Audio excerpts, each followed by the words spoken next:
السلام عليكم ورحمة الله تعالى وبركاته. أنا قول لكن بشك بشير وإذا له لوسود بهذا يوتيوب channel كيجا هدي أتاي مركي كورة سنصب وقطوة حاسس شرب لك عاوزنا إن كنال كنا سبسكرايب باع كوشيس فيديو أنا جري هذا وما سنتاي ساد عوام كسو عرفتم حرب أنا كل وذا عقو تدو فائدة إلى ذا هاي garlic مراها تونتا. طبعا تون قفي كو عصبت هاي ملاهن تون ووضع تقانا واتن laga yaabaa si maalinlaha in aan cuntadeena loogu daro laakiin waxaan rabaa faa'iidooyin kale oo gaar ah ay leedahay inaan maanta kula wadaago isticmaalkeedana aad badisid. Faa'iido koowaad ay leedahay toonta waxay tahay support heart health. Sidoo kale waxay hoos u dhigtaa bad cholesterolka. Sidoo kale waxay hoos u dhigtaa blood pressureka. Waa dhiig dejiye. Toonta waa dhiig dejiye. Sidoo kale waxay aad ugu wanaagsan tahay caafimaadka wadnaha. waxay ka caawisaa wadnaha blood vesselka xididaha dhiigga qaada inuu si wanaagsan u wareego. aad ay ugu fiican tahay caafimaadka wadnaha. dadka qaar qaba dhiig karka haddii aad dareentay inuu dhiiggaaga kacsan yahay ama maalintaasi buuq ama pressureka uu kugu kacsan yahay waxaa samaysaa hal xabo toon ah aan qabane afkaa gashana waa jajabsane biyara ku laqe. waa dhiig dejiye. waa faa'iido koowaad ay leedahay garlic ama toonta. faa'iido labaad ay leedahay garlic ama toonta waxay tahay fights bacteria and fungus.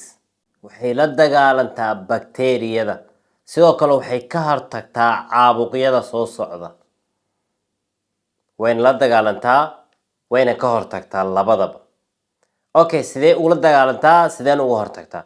marka horeysa dad qaar waxaa jiro unugul mar walba difaaca jirkooda uu hooseeyo. waxaa laga yaabaa hergebka inuu aad ugu soo noqdo dadka qaar. marka haddii aad tahay qof mar walba hergeb badan uu kusoo noqdo isticmaal toonta. insha allah muuqaalkan qaybta dambe waxaan kugu tusi doonaa oo kugu tusayaa kugu sheegaa ma aha. waxaan kugu tusi doonaa insha allah qaabka ugu wanaagsan loo sameysto toonta. sidoo kale waxaa jirta laba shay lagu daraayo aad ku saacidayo caawinayo inay toonta waxtarkeeda sare ay noqoto. marka toonta waxay la dagaalantaa bakteeriyada. waa antibiotic dabiici ah. antibiotic waa taqaanaa dabcan sooma waa qalajiye.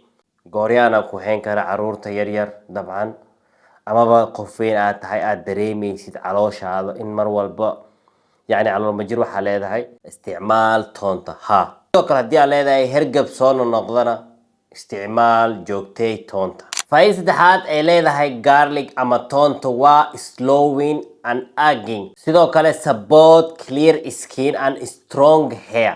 waxaan la jeedaa yani waxay aad ugu wanaagsan tahay wajiga.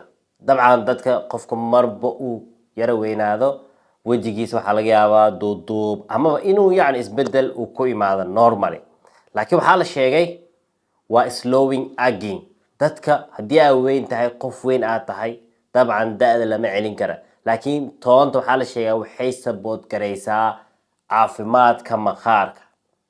qofka maqaarkiisa haddii uu helayo nutrient ku filan waxaa laga yaabaa asigoo aad u weyn jira مثلا inaan laga dareemin wajigiisa. waxaana u sabab ah shayga uu markaasi cunayo.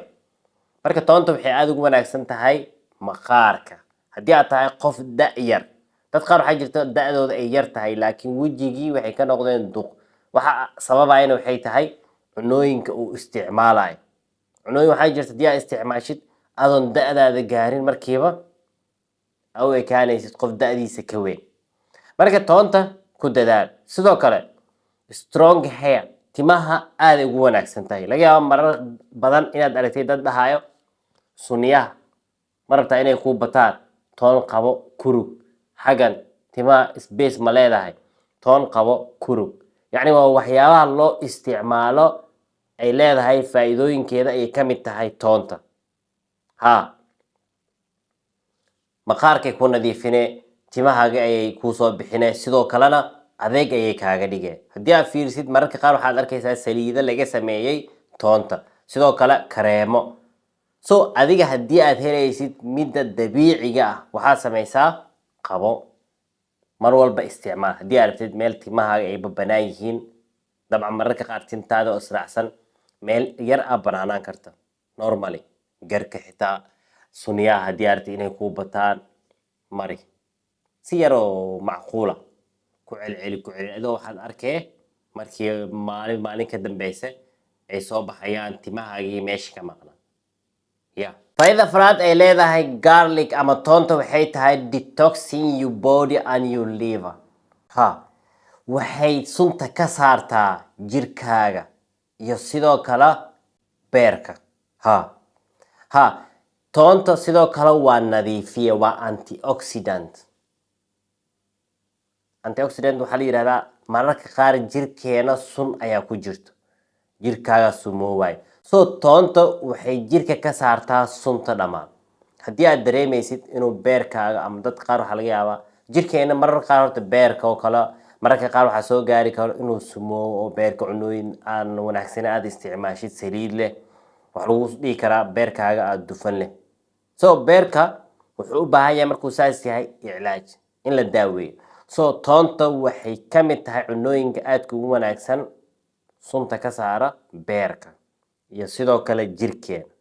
haddii aad rabtid jirkaaga inaad nadiifisid, sidoo kale ha iga iloobin haddii aad rabtid inaad miisaan iska dhintid, dabcan miisaankaaga baruur aarta inaad ridid. so subax walba waxaad isticmaalaysaa toonta. adoo gaajaysan xabad toona qabanaysaa, waa calaajine biyara ka daba keenay, that's it. jirkaaga sunta dhammaala, waxyaabaha wasaqda, baruurta, wax walba way ka saaraysaa. haddii aad leedahay xitaa gooryaan, calooshaada ay xanuunsan tahay, isticmaal, aaday ugu wanaagsan tahay toonta. faa'iida shanaad ay leedahay garlic ama toonta waxay tahay support brain function and sharpens memory. haddii aad tahay qof xifdinta xoogaha ay ku adag tahay, isticmaal toonta si maalinla ah. haddii xitaa xasuustaada ilowshaagana ay badan tahay, sidoo kale way ku saacidaysaa toonta. isticmaal nooyinkaaga ku dar.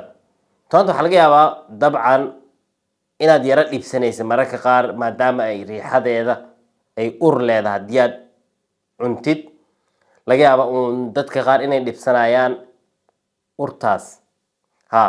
urta xalaa loo hayaa. eegan haddii uu caafimaadba aad ka helaysid urtiisa waa wax la xalin kara. haddii aad u fiirsatid toonta sidoo kale xulbada caafimaadkooda aad ayuu u sareeya, laakiin dadkeena ma cunaan sababtoo ah waxay aad u neceb yihiin urtaasi ay kasoo uraysa afkooda. aynaw kuma lihi ma urayso, way uraysaa toontay, basasha iyo xulbada. haddii aad isticmaashid jirkaaga amaba afkaaga ayay kasoo uraysaa. so halka aad samayn karto xitaa markaad cuntid, adiga mar walba isku day marka aad cunaysid mar aad gurigaaga aad joogtid waqti badanna aad seexanaysid. habeenkii oo kale waad isticmaali kartaa, subaxii oo kale markaad muddo ilaa 2 saacadood gurigaaga aad joogaysid, markaad cuntid waad ka cadayanaysaa. markaas wax laga yaabo afkaaga inay ka baxdo. xilliyadaas aad ugu wanaagsan. laakiin waxa la diidaa waxay tahay toona soo cuntay masaajidka soo aad, toona soo cuntay suuqa aad, markaas dadkii ku dhibsanayo, dadkiina si kale ku arkayo. adiga wax qaldan maadan sameyn, caafimaadkaaga ayaad rabtaa, caafimaadka jirkaaga ayaad ka talinaysaa, laakiin waxaa isku kaa aaday farsamadii. marka xilligaa isticmaalaysid ha noqoto xilli aad waqti badan gurigaaga aad joogaysid. isla fahanaysaa ma? markaas caafimaadkeedana waa helaysaa, dadkiina kuma dhibsanayaan, adigina isma dhibsanaysid. weliba marka ugu daran waxay tahay xilliga aad masaajidka salaada aadaysid, masaajidka aadaysid iska ilaali inaad cuntid, waayo afkaaga urta masaajidka hala aadin. faa'iida lixaad ay leedahay garlic ama toonta waxay tahay kordhinta tayada shahwada. weliba waxay aad ugu wanaagsan tahay hoosha gogosha, especially ragga. toonta waxay aad ugu wanaagsan tahay. mararka qaar waxaa laga yaabaa awoodda biyahaaga in ay yaraadaan, awood badan aysan lahayn. marka toonta waxay ka mid tahay, weliba ragga waxay aad ugu wanaagsan tahay haddii aad dareemaysid hooshi gogosha aadan ku wanaagsaneen, isticmaal toonta. mararka qaar waxaa dhici karta waxyaabo badan hore uga hadlay hoos u dhigayo dareenkaaga, yacni xaalado badan ayaa keeni karta. stressa kugu dhici kara ama hoosha kugu badatay, waxay sababaysaa hooshii lagaa rabay. dadka waxaan ka hadlayaa reer kale, xaaslayaasha. marka waxaa laga yaabaa in hooshiiba aysan xiiso kugu haynin, amaba haddii aad tegtid waxaa laga yaabaa awood badan aadan lahayn. marka waxaa keenaysan waxay tahay waxyaabo badan saa hore sheegay, stresska, lack of exercise, inaadan jimicsi sameynin, iyo cunto xumo way keentaa. marka toonta way ku saacidaysaa haddii aad dareentid. adaa is kolley dadka qof walba wuu iska warqabaa. haddii aad dareentid isticmaal joogteey toonta. haddii aad 7 joogtaysid markii waad iska dareemaysaa. intaan kula wadaagin faa'iido 7 ee leedahay garlic ama toonta, waxaa rabaa inaan ku tuso qaabka aad u samaysan kartid iyo 3 shay lagu daraayo toonta. marka ugu horeyso aniga waa kana waa soo samaystay. marka ugu horeyso waxaad soo qaadanaysaa toonta waad jarjaraysaa, waad yareynaysaa. haddii aad tumi kartidna aaday u wanaagsan tahay. okay, markaad tuntid weel ayaad dabka saaranaysaa, toonta ayaad ku ridaysaa. toontii aad soo tuntay ama soo jarjartay qaabkii aad jeceshahay, muhiimad inaad yareysaa la rabaa, sideeda ha ugu ridin. okay, markaad samaysid waxaad soo qaadanaysaa sidoo kale malab. malabaad soo qaadatay, malab yar aad ku daraysaa. qaadaad ku cabirin kartaa ama qiyaastii saad u qiyaasan kartid, wareer ma laha. malabka markaad ku dartid xoogaho ayaad dabka ku daynaysaa, ha isku karaan. markaas waxaa laga yaabaa toontii inay guduudato, malabkii way isdhex galayaan. waa fahamsama. kadib waxaad samaynaysaa koob caano, koobkaana ujeedaan oo kale caano ayaad soo qaadaysaa, waad ku kordaraysaa. toontii iyo malabkii oo karkara ayaad ku daraysaa. xoogo ayaad dabka ku daynaysaa, waad walaaqaysaa. markay yara karkaraan aad istiraahdid, markaad xoogo ku yara daysid waad ka dejinaysaa, koobkaana ku shubanaysaa. bismillah, aan isla tijaabino.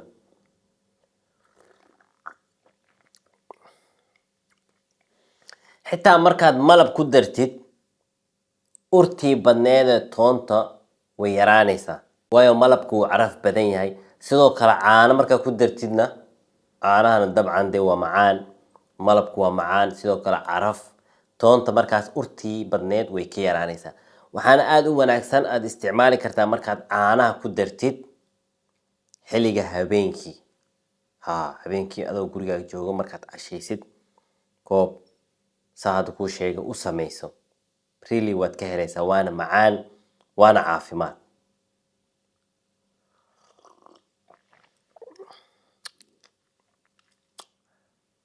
waa ka helay, soo tijaabi.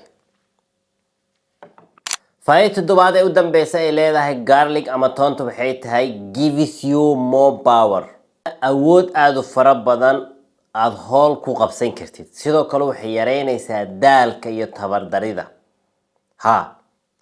toonta haddii aad rabtid ama aad tahay qof xoog ama raba jimicsi sameeye ama inuu wax awood leh qaado, isticmaal toonta, waxay ku siinaysaa awood.